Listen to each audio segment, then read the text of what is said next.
Shalom saudara sekalian, tema kita bulan Mei ini adalah Roh Kudus dan iman kita.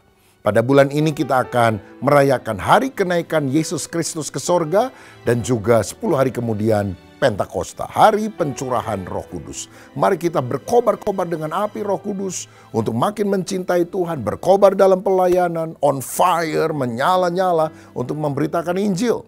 Kisah 1 ayat 8 berkata, tetapi kamu akan menerima kuasa kalau Roh Kudus turun ke atas kamu dan kamu akan menjadi saksiku.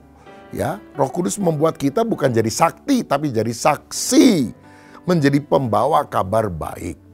Karena Roh Kudus berkarya di dalam wadah gereja Bethel Indonesia, sekarang ada lebih kurang 7.000 GBI di seluruh Indonesia, 27 negara dunia dan di 5 benua termasuk Afrika.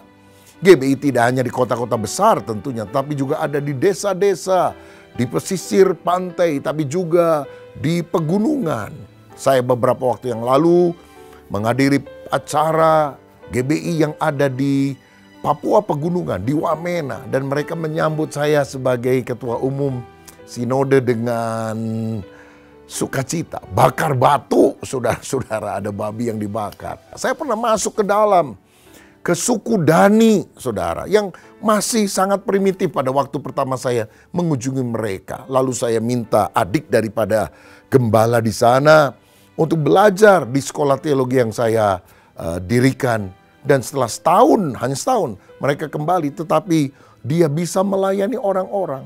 Dan pada waktu itu saya memberikan bantuan supaya gereja bisa dibangun. Tidak lagi di Honai, dapur mereka, rumah adat dan dapur adat, tetapi punya gedung yang baik. Dan waktu saya datang kedua, gedungnya itu ternyata tidak cukup lagi karena jumlah jemaat makin banyak. Oh, dengan sukacita kita bisa memberikan bantuan lagi.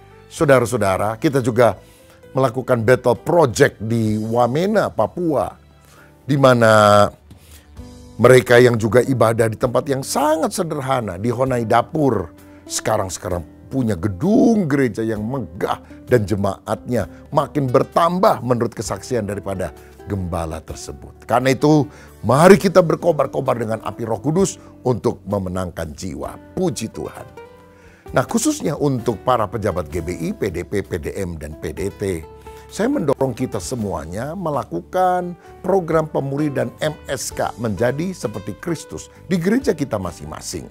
Ada 4 modul yang telah diterbitkan, bahkan modul kelima tentang leadership juga sudah di-launching beberapa waktu yang lampau.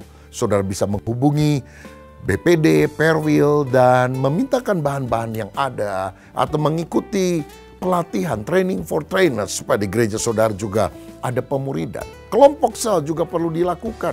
Bagaimana cara membangun kelompok sel dari nol, dari awal. Sudah ada buku panduannya. Bahan-bahan komsel tiap minggu juga diberikan untuk seluruh GBI melalui ketua dan para pengurus BPD masing-masing. Saya juga mendorong saudara mengirim orang-orang yang bisa dilatih dalam POAB, Pusat Orientasi Apostolik Bethel, yaitu mereka yang menyediakan hidup untuk menjadi perintis-perintis jemaat yang kita akan danai ketika mereka mulai merintis gereja pada tahun pertama, pada tahun yang kedua. Dan karena begitu banyak arus pengajaran pada akhir zaman ini, saya mengharap saudara semua memiliki buku yang telah diterbitkan oleh Departemen Teologi GBI, yaitu Sikap Teologis GBI menghadapi bermacam-macam ajaran. Bahkan ada satu buku yang bagus, yaitu Katekismus GBI. Tanya jawab singkat tentang hal-hal yang berkaitan dengan Alkitab. Saudara, miliki dan lakukan semuanya itu, supaya gereja lokal kita juga masing-masing makin bertumbuh, makin dewasa di dalam Tuhan, dan dipenuhkan dengan kuasa Roh Kudus.